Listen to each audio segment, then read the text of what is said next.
दोस्तों, बिहार की सरकार आज गिर गई, जिसके बाद बिहार के मनीष कश्यप ने चारा चोरों पर फिर से हमला बोल दिया है। कहाँ से वीडियो बनाया था? हरियाणा के कुरुक्षेत्र से मैंने वीडियो बनाया था कि 180 दिन के अंदर सरकार गिरा दूंगा। और सबसे पहला फोन कहाँ से आया? हरियाणा के कुरुक्षेत्र से आया मेरे पास सबसे पहला फोन।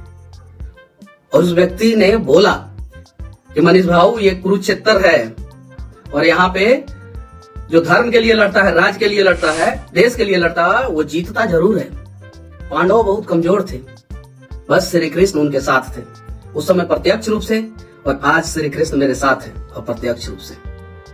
बस बाकी सबको तो पता है ना कि मैंने जो 180 दिन वाली वीडियो बनाई थी, कहां से बनाई थी, सबको पता है। सब सारा डिटेल्स निकाल के रखे थे लोग। ये लोग हरियाणा में भी छापा मारा गया, हरियाणा में भी छापा मारा गया था, सारा डिटेल्स पता है।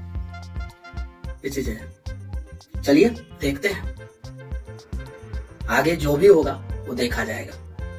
लेकिन मुझे पता है कि अब बिहार और बिहारियों का अपमान नहीं होगा, और बिहार तथा बिहारी अब अपना अपमान नहीं सहेंगे, क्योंकि बिहार का भी बच्चा अब आएगा ना तो कहेगा कि हमसे टकराना मत, हम पहाड़ तोड़ देते हैं, और सरकार के लोग टकराते हैं ना तो सरकारों को गिरा देते हैं। अब बिहार तथा बिहारियों से टकराने का कोशिश आप लोग मत करना, इन्हें बदनाम करने का कोशिश मत करना, इन्हें अपमानित करने का कोशिश मत करना, इन्हें परेशान करने का कोशिश मत करना, क्योंकि अब हम अपने स्वाभिमान की लड़ाई लड़ना सीख गए हैं। धनाट का बेटा बोलता, अब एक नेता का बेटा बोलता कि सरकार गिरा देंगे, तो आप लोग बोलते हाँ हाँ उसकी औकात है, वो गिरा सकता है। और एक गरीब का बेटा बोला कि सरकार गिरा देंगे, तो आप लोगों ने कहा कि उसकी क्या औकात है, वो कैसे गिरा सकता है। यानी आप लोग खुद गरीब लोग ही गरीब लोगों पे भरोसा नहीं करते हैं। अरे हम लोग अपने आप को अगर सामर्थ्यवान नहीं समझेंगे, ताकतवर नहीं समझेंगे, तो ये जो बड़े लोग हैं ना, वो हमें कुचलते रहेंगे। क्यों नहीं समझते हैं हम लोग? क्या मतलब कि क्या मैं गलत बोला? मैं बिहार के विकास पे बात करता हूं, मुझे नॉलेज है, बिहार के नब्ज के बारे में जानकारी है, बिहार के जीडीपी के बारे में जानकारी है, बिहार के इकोनॉमी के बारे में जानकारी है, बिहार के पॉलिटिक्स के बारे में जानकारी है, बिहार के सड़कों को जानता हूं मैं, बिहार के गांवों को जानता हूं, बिहार के नदियों को जानता हूं, बिहार के जंगलों को जानता हूं, बिहार के लोगों को जानता हूं। तो क्या मैं जो कह सकता हूं वो नहीं सही हो सकता है? या जो कुछ नहीं जानते हैं, विदेशों में पढ़े, बड़े बड़े स्कूलों में जाके जो है रहे और बाहर रहे, जिनके बच्चे वो आते हैं और यहाँ पे सत्ता के सिंहासन पे बैठ जाते हैं और वो कहते हैं तो उनकी बातों को आप लोग मान जाते हैं। क्यों ऐसा? और अब जो है बिहार के गरीबों की बात होगी। अब बताइए ना कि पिछले 20 साल में नेशनल मीडिया पे, डिजिटल मीडिया पे और प्रिंट मीडिया पे कितनी बार बिहार में बाढ़ पे चर्चा हुआ, कितनी बार बिहार के गरीबों पे चर्चा हुआ, कितनी बार बिहार के मजदूरों पे चर्चा हुआ। साथ ही अपने और अपने स्टाफ पर हुए अत्याचार पर भी उन्होंने अपनी चुप्पी तोड़ी। कैसे नागेश सम्राट को जेल गेट से उठाया गया और 2 दिन बाद गिरफ्तारी दिखाया गया। कैसे जो है नागेश सम्राट के हाथ पे राम लिखा हुआ था तो उस पर डंडा मारा गया और बोला गया कि राम लिखा हुआ है तो तुम्हें तो चोट नहीं लगेगा ना। वो राम ने बचाया है हम लोगों को। और ये बात सत्य है कि नहीं, ये पूछिएगा आप लोग, वहां के अधिकारी बताएंगे, वहां के जो ईओयू के पुलिस वाले हैं वो लोग बताएंगे। वो लोग भी इस बात से नाराज थे, अंदर अंदर से ही नाराज थे, जो पुलिस वाले थे, जो छोटे अधिकारी थे। जब नागेश सम्राट के हाथ पे राम लिखा हुआ था, उस पे डंडा मारा गया और कहा गया राम लिखवाए हो, इससे तो दर्द नहीं होगा। सारी बातें अभी मैं बताऊंगा, अब बताऊंगा कैसे परेशान किया गया, कैसे किया गया। बात यहां पे सब आएगा सामने, सब बस। और भगवान के घर में देर है, अंधेर नहीं। सत्य परेशान हो सकता है, पराजित नहीं। मेरे स्टाफ, मेरे ऑफिस में जो चाय पिलाने वाला बेचारा बच्चा था, जो पानी पिलाने वाला था, जो ऑफिस बॉय था, उसके ऊपर भी एफआईआर हुआ। मुझे सारा तरीके से तोड़ दिया गया।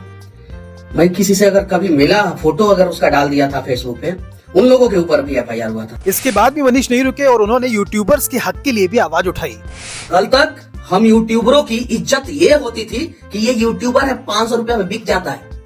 अब पूरे देश में यूट्यूबरों की इज्जत ये होगी कि यूट्यूबरों से मत उलझना, ये लोग सरकार भी गिरा देते हैं। और ये एटीट्यूड ईगो का सब्जेक्ट नहीं है, ये हमारे आत्मबल का सब्जेक्ट है, ये हमारे आत्मबल का प्रतीक है, भरोसा है। तो हम अपने आत्मबल को समझे, हम अपने अंदर के ताकत को समझे। और बस अगर सपोज मेरे वजह से सरकार नहीं गिरी तो किसी ने तो गिराया, और वो किसने गिराया? कोई दैवीय शक्ति होगा, कोई ऊपर भगवान बैठे होंगे, कोई भगवान ने देखा होगा कि बहुत सारे, अरे एक आदमी जेल थोड़ी गया था, बहुत सारे लोग गए थे। एक युवराज सिंह है आरा का, जब उसका नाम आया पेपर में तो हम लोग सोचे कि बहुत बड़ा अपराधी होगा, बहुत बड़ा युवराज सिंह नाम आया। जब जेल में देखे तो एक दुबला पतला सा लड़का, किया क्या था, एक पोस्ट किया था, एक पोस्ट पे जेल होता है क्या? एक पोस्ट। बताइए बिहार के मजदूरों के लिए किया था।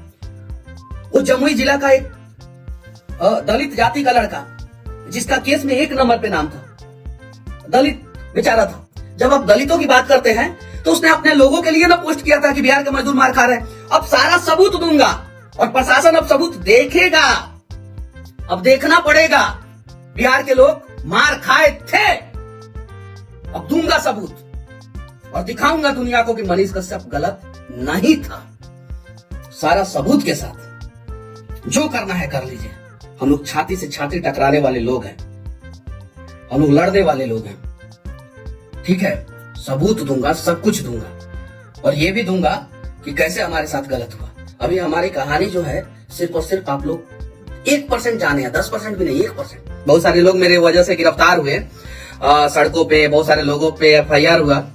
जिसने भी एक कतरा साथ दिया, एक दिन समंदर लौटाऊंगा मैं। इसे मेरा एटीट्यूड, ईगो या घमंड मत समझना, इसे तो वो विनती समझना जिसे श्री कृष्ण ने पांडवों के लिए 5 ग्राम मांगा था। तमाम तरीके का कष्ट झेलने के बाद पांडवों ने अपना शांति दूत बना के श्री कृष्ण को भेजा था दुर्योधन के पास, और श्री कृष्ण ने कहा था दे दो सिर्फ 5 ग्राम, रखो अपनी धरती तमाम। दुर्योधन वो भी दे ना सका, आशीष समाज का ले ना सका। 4 महीना जब मैं जेल में था, उसके बाद से मेरा भाई, मेरी माँ, मेरे लोग जो है ऐसे ऐसे लोगों के पास गए थे कि भाई अब मेरे बेटे से गलती हो गया है, अब हम लोग माफी चाहते हैं कि आप लोग जो है थोड़ा दया दृष्टि कीजिए, उसे जेल से बाहर निकलने दीजिए। तो पता है क्या बोला गया था? नेटवर्क ने बोला गया था कि भगाओ इसे, भगाओ, कि 1 साल बाद हम बात करेंगे इन सब चीजों पे। अरे हम तो 4 महीना जेल काटने के बाद 11 FIR मनीष कश्यप पे हो गया था, उसके बाद भी मेरी माँ गई थी और विनती कर रही थी। दोस्तों, आपको क्या लगता है कि पुराने दलदल की राजनीति में फंसे बिहार को नए युवाओं को भी मौका देना चाहिए, या वही चांदी की चम्मच लिए पैदा होने वाले दल बदलू नेताओं के भरोसे छोड़ देना चाहिए? कमेंट बॉक्स में जरूर कमेंट करें। अगर ये वीडियो आप फेसबुक, ट्विटर, इंस्टाग्राम में देख रहे हैं तो पेज को फॉलो जरूर कर दें। फिर मिलते हैं किसी नेक्स्ट वीडियो में, तब तक के लिए जय हिंद, वंदे मातरम।